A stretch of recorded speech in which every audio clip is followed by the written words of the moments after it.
오늘은 추수감사주일 예배로 드리죠. 한 해를 되돌아보며 하나님께서 베풀어 주신 사랑에 감사를 드리는 그런 시간입니다. 추수감사절은 1620년 유럽의 청교도 102명이 종교의 자유를 찾아 아메리카 신대륙에 처음 발을 들이면서 비롯되었습니다. 그런데 첫 해 추위와 식량난에 따른 영양실조로 47명이나 죽고 말았어요. 원주민 인디언이 옥수수를 제공했고 농사 짓는 법도 가르쳐준 덕분에 이듬해인 1621년에는 청교도들이 곡식을 추수할 수 있었습니다. 청교도들이 자신에게 은혜를 베풀었던 인디언을 초대해 3일간 축제를 열었던 것이 추수감사절의 시초입니다. 윌리엄 브래드퍼드는 플리머스 플랜테이션에 대해라는 책에서 초창기 청교도들이 어떤 삶을 살았는지를 비교적 상세하게 기록합니다. 하루는 당시 지도자인 윌리엄 브래드퍼드가 사람들에게 이렇게 선포합니다.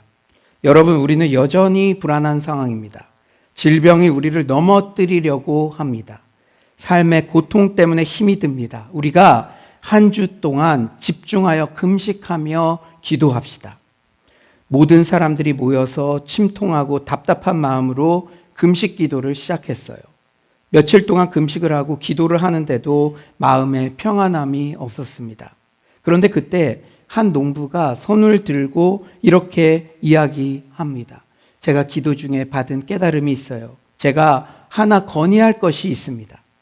우리는 대서양을 건너와서 여러 친구들을 잃었지만 하나님께서 우리에게 기대했던 것보다 넉넉한 은혜를 주셨습니다. 우리가 잃었던 것에 집중해서 울기보다는 이미 그리고 여전히 가지고 있는 것에 대해서 감사하면 어떨까요? 아무것도 가진 것이 없었고 아무것도 할 수 없었던 우리가 농사를 지어 추수까지 했습니다. 이제는 금식 기도는 그만하고 하나님께 마음껏 찬양하고 감사하는 예배를 드립시다. 그 제안을 수용하여 마을 사람 모두가 중앙에 모여서 하나님께 감사 예배를 드렸습니다. 그때 감사했던 내용들이 그 책의 기록에 남겨 있는데요. 첫째는 1년 동안 우리의 생명을 지켜주신 하나님께 감사. 둘째는 우리의 죄를 사하셔서 구원해 주시고 천국 소망 주신 하나님 은혜에 감사.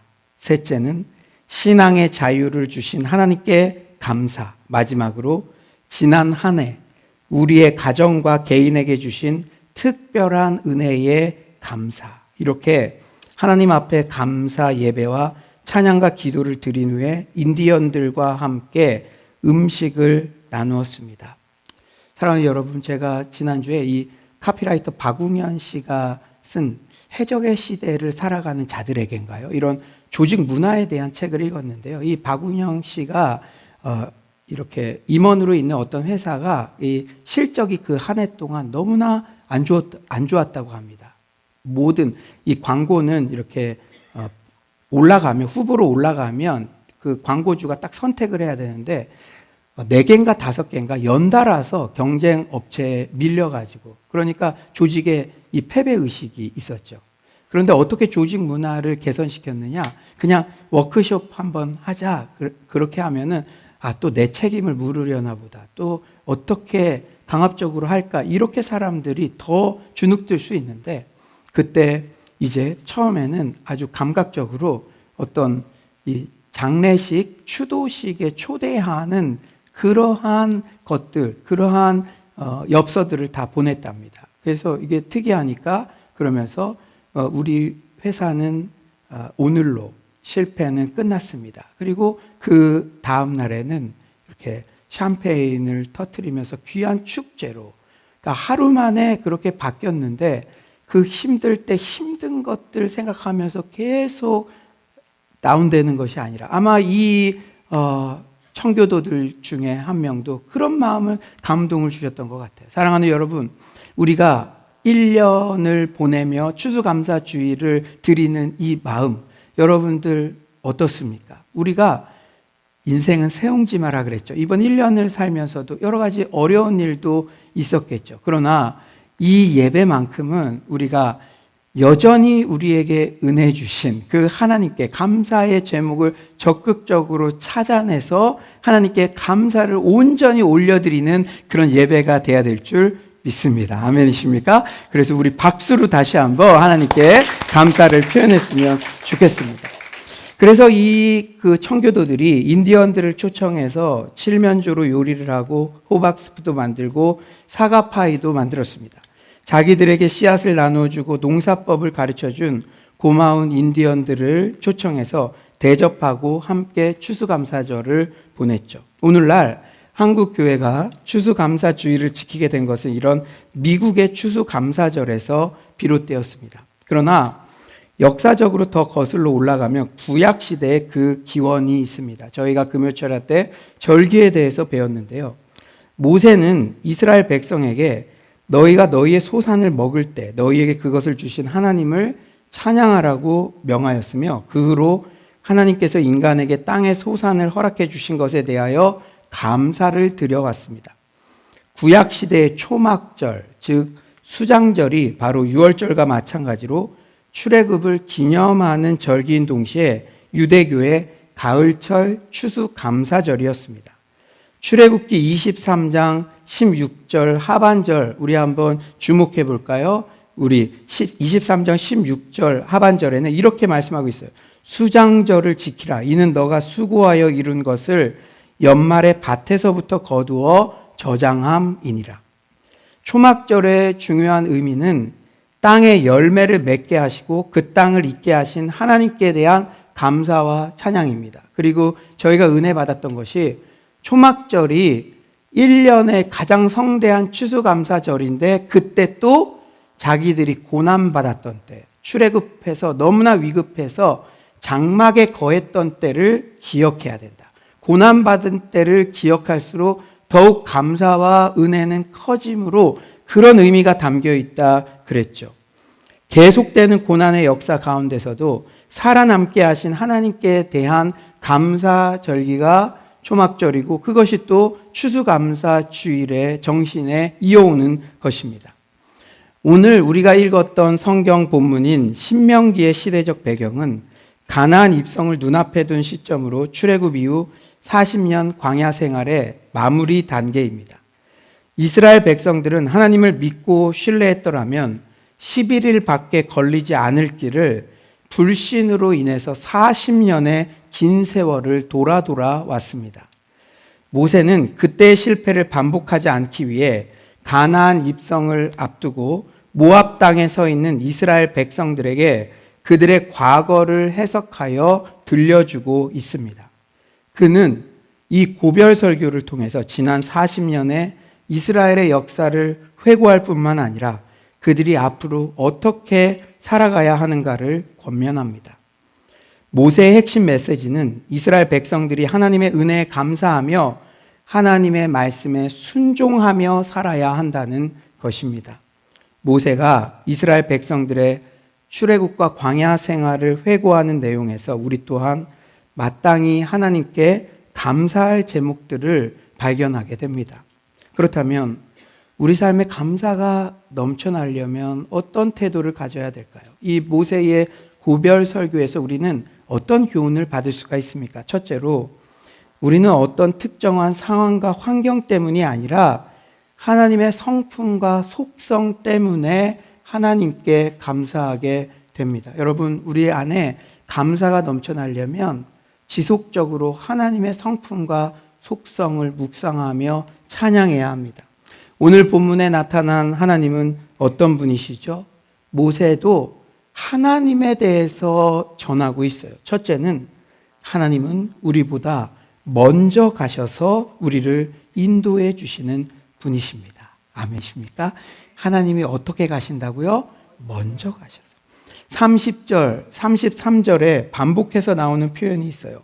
30절, 너희보다 먼저 가시는. 33절, 그는 너희보다 먼저 그 길을 가시며. 이스라엘 백성들이 광야 생활을 하며 어떻게 이동했습니까? 우리 인생길을 광야길이라고 표현하기도 하는데 그 이스라엘 백성들의 40년 광야 생활은 우리 인생 전체에 대한 귀한 인사이트를 줘요. 근데 그들이 어떻게 이동했죠? 출애굽기 13장 21절 우리 다 같이 한번 읽어볼까요? 13장 21절입니다. 시작. 여호와께서 그들 앞에서 가시며 낮에는 구름 기둥으로 그들의 길을 인도하시고 밤에는 불 기둥을 그들에게 비추사 낮이나 밤이나 진행하게 하시니. 아멘. 우리가 구름 기둥, 불 기둥 하면은 낮에는 가장 뜨거우니까 가장 필요한 구름이 되시고 밤에는 너무 추우니까 가장 필요한 불이 되신다. 하나님은 우리의 가는 길에 가장 필요한 바로 그것이 되신다. 이런 의미도 물론 너무나 감사한 의미이지만 또 하나님께서 구름 기둥, 불 기둥으로 먼저 가셨다는 거예요. 먼저 방향을 인도해 주셨다는 거예요. 저도요, 백수일 때가 있었어요. 이 은행을 제 손으로 그만두고 선교사 가기 전에. 그런데 사람이 어느 방향으로 갈지 모를 때 그때만큼 고통스러운 게 없더라고요. 그러나 우리는 우리 힘으로 온 것 같지만 지난 1년을 되돌아볼 때 하나님께서 여러분을 먼저 인도하셨다는 사실 잊지 마시기 바랍니다. 오늘도 우리가 온 것 같지만 하나님께서 먼저 이곳에 오셔서 여러분이 올 때까지 기다리시고 여러분들에게 가장 맞는 찬양과 말씀을 준비해 주셨다가 여러분들에게 지금 주고 계신 줄 믿습니다. 사랑하는 여러분, 하나님께서 지난 1년도 우리보다 먼저 앞장서 가셔서 우리를 여기까지 인도해 주셨다는 사실을 신뢰할 때 우리가 감사가 넘쳐날 줄 믿습니다. 에베레스트 산을 등정할 때 등반을 도와 길잡이가 되는 사람들을 쉐르파라고 한대요. 쉐르파. 뭐라고요? 쉐르파. 쉐르파는 네팔 에베레스트 주변에 사는 소수 민족이에요. 생계를 위해 고산 등정에 뛰어들었는데 이들은 단순 짐꾼인 포터와는 달리 숙련이 필요한 고산 짐 운반과 길 안내, 캠프 설치, 요리, 청소 등을 맡고 있었습니다. 쉐르파는 신체적으로 산악인들보다 더 강하고 심지어 등반 경험도 더 많아요. 그들이 마지막 순간까지 짐을 나르고 길을 터주지 않으면 산악인들이 산 정상을 밟을 수가 없습니다. 쉐르파들은 날마다 무거운 짐을 지고도 대다수 산악인들보다 더 빨리 갈 수 있는 능력을 갖췄기 때문이죠.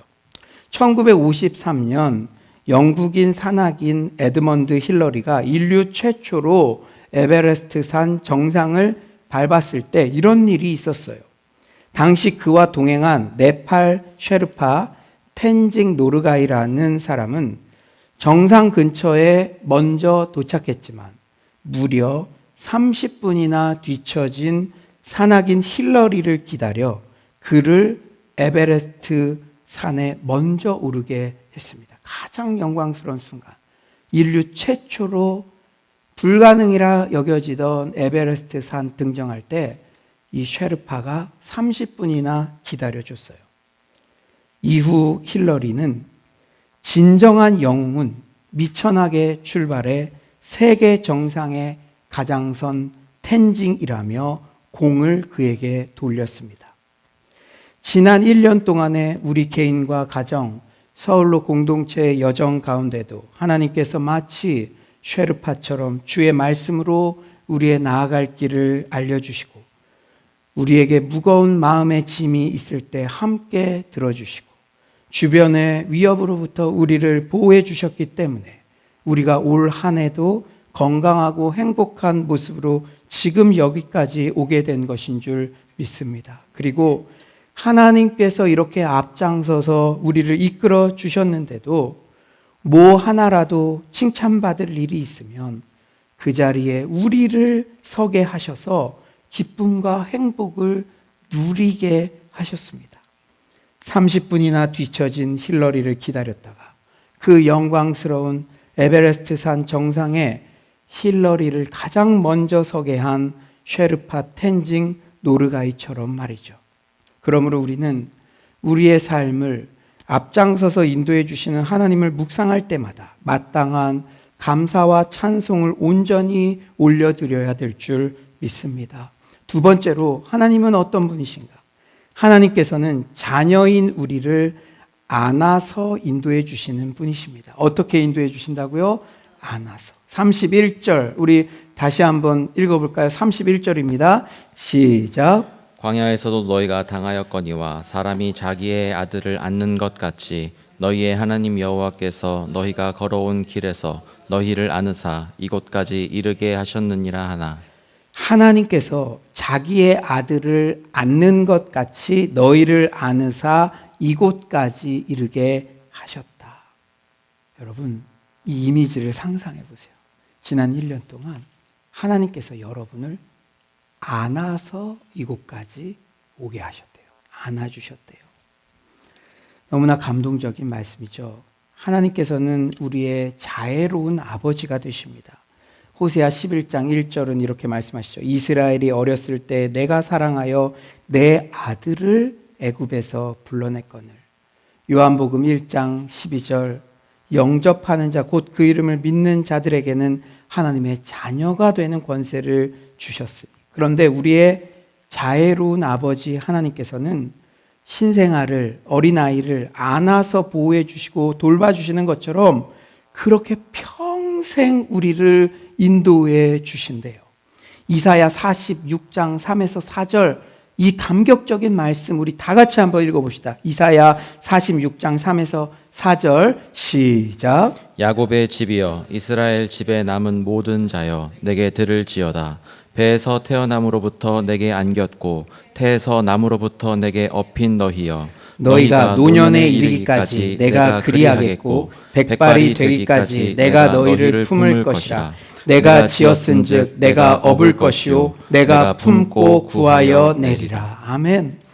하나님께서는 이스라엘이 한 나라로 탄생했을 때부터 나라로서 운명이 닿게 될 때까지 그들을 품으셨어요.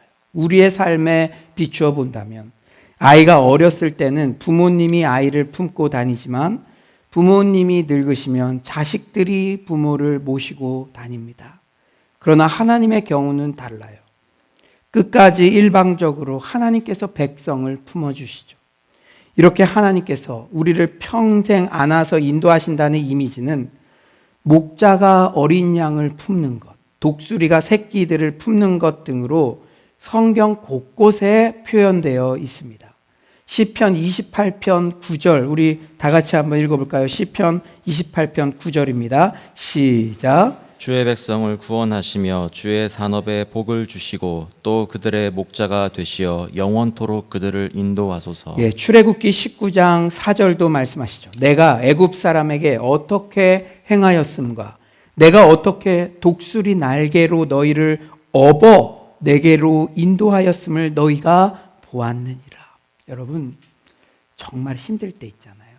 그때 여러분의 발로 이곳에 온 것 같지만 엎혀서 나온 거예요. 엎혀서 나온 거. 여러분 그런 예화 많이 듣지 않습니까? 인생의 발걸음이 이렇게 쭉 보여지는데 내가 잘 나갈 때는 내 발자국이 늘 있는 거예요. 아, 주님이 함께 하셔서 내가 잘 나갈 수 있었구나. 근데 내가 힘들 때, 고난받을 때는 두 발자국밖에 없는 거예요. 그때 항변했죠.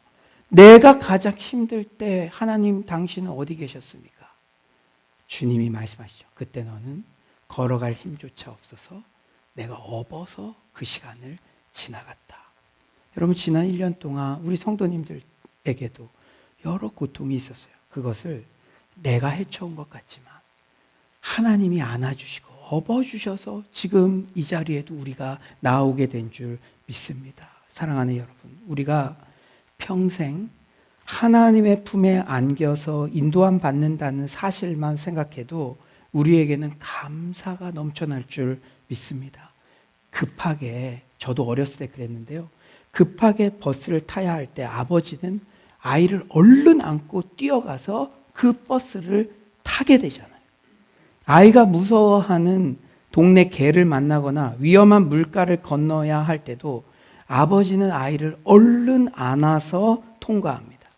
지난 1년 동안 우리가 남들보다 빨리 목표에 달성할 수 있었던 것도 교통사고, 실족사고, 여러 자연재해 등 위험에서 건진받은 것도 모두 하나님께서 우리를 품어서 안아주셨기 때문입니다.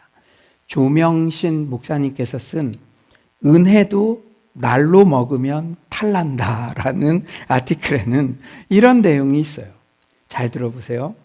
한때 숟가락은 영화배우 환정민 씨의 수상소감 덕분에 감동의 아이콘으로 자리매김했었다.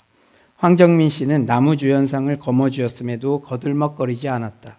스크린 속에서는 완벽한 연기를 펼친 그였지만 수상소감은 투박하기 짝이 없었다. 완벽함보다 투박함에서 그의 진심이 더 진하게 느껴진 건 비단 나만은 아닌 듯하다. 그는 그 자리에 오르기까지 얼마나 눈물겨운 고생을 했는지 구구절절 늘어놓지 않았다.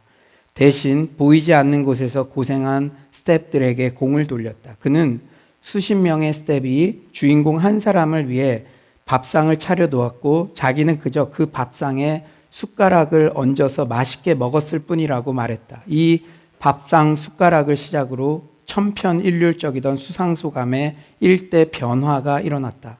아무도 알아주지 않는 사람의 수고를 누군가 알아줄 때 얼마나 고마운지 모른다. 많은 사람이 감동한 것도 바로 이런 이유라고 생각한다. 남들보다 수고했다고 여기저기 셀프 칭찬을 하고 다니는 사람이 있다. 기껏 손발로 고생해놓고 입으로 다 까먹는다는 점에서 안타까울 따름이다.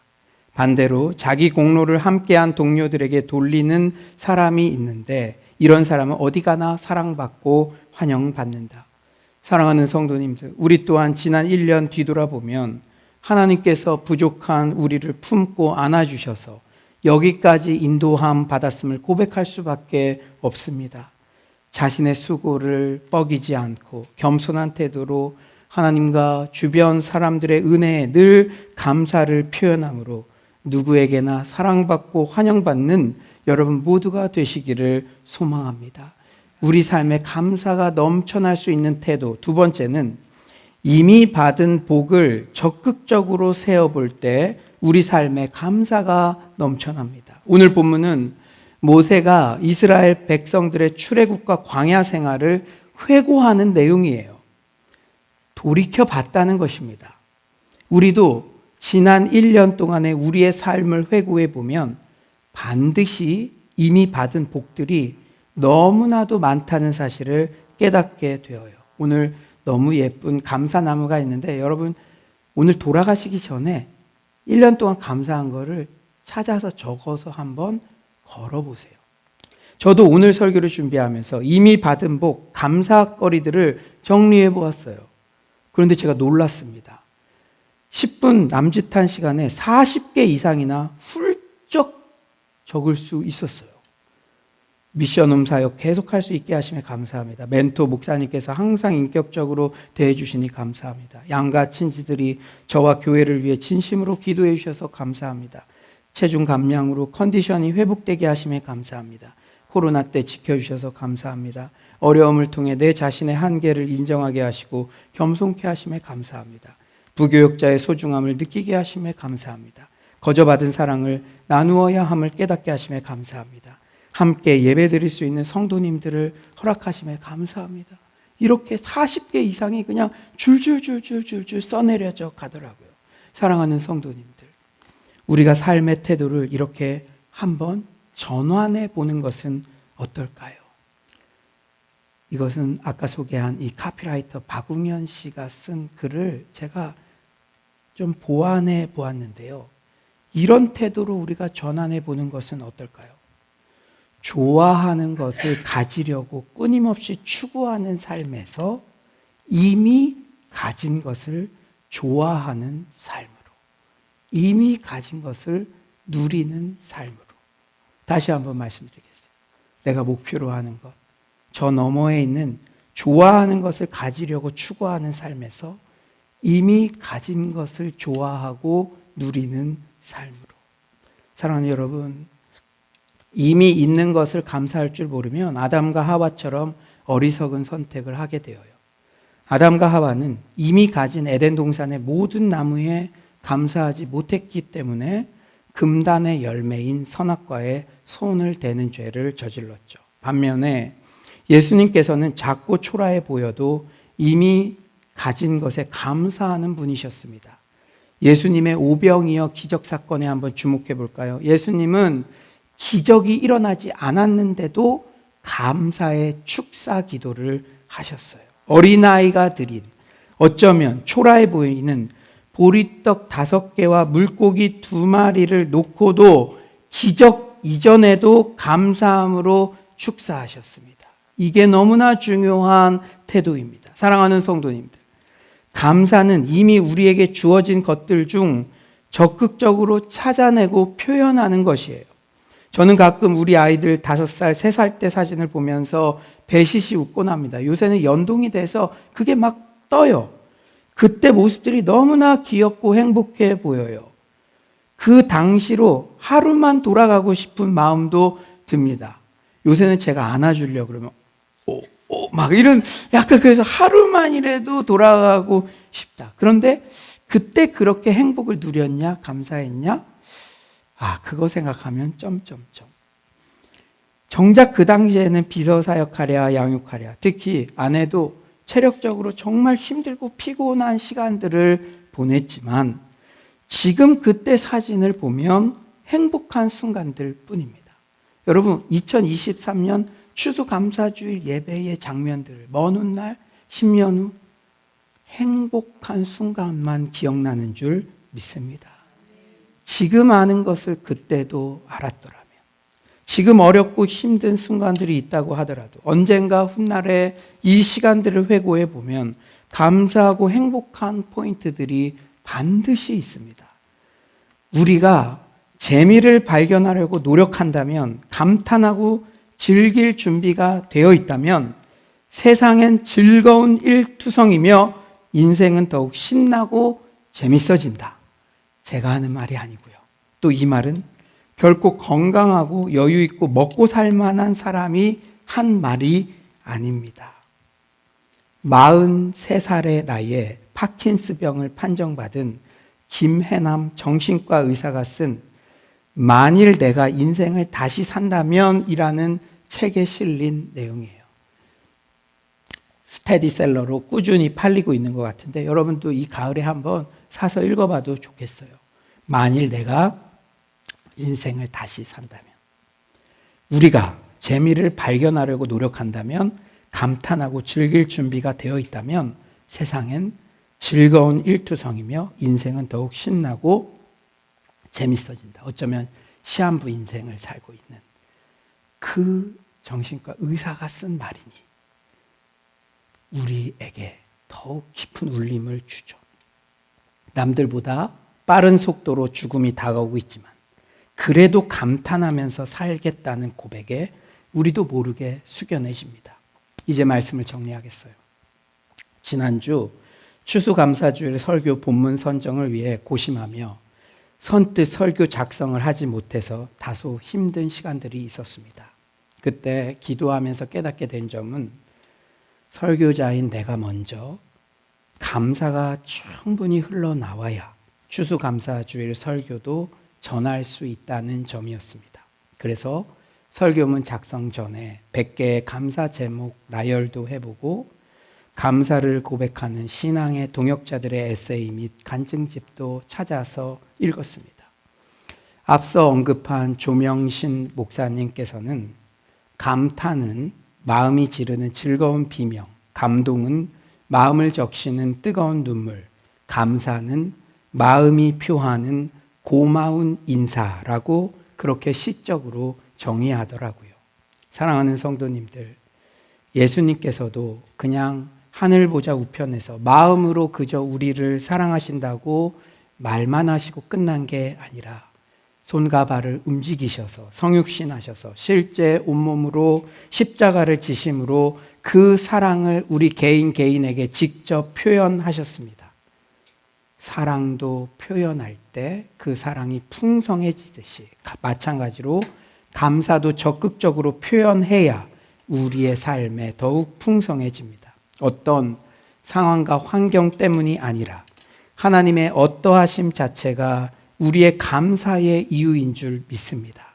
지난 한 해도 우리보다 앞서가셔서 우리를 인도해 주신 하나님, 우리를 품어주시고 안아주셔서 우리를 인도해 주신 하나님, 그 하나님께 이미 받은 복을 적극적으로 찾아내고 감사로 표현하는 2023년 추수감사주의를 되시기를 간절히 축원합니다.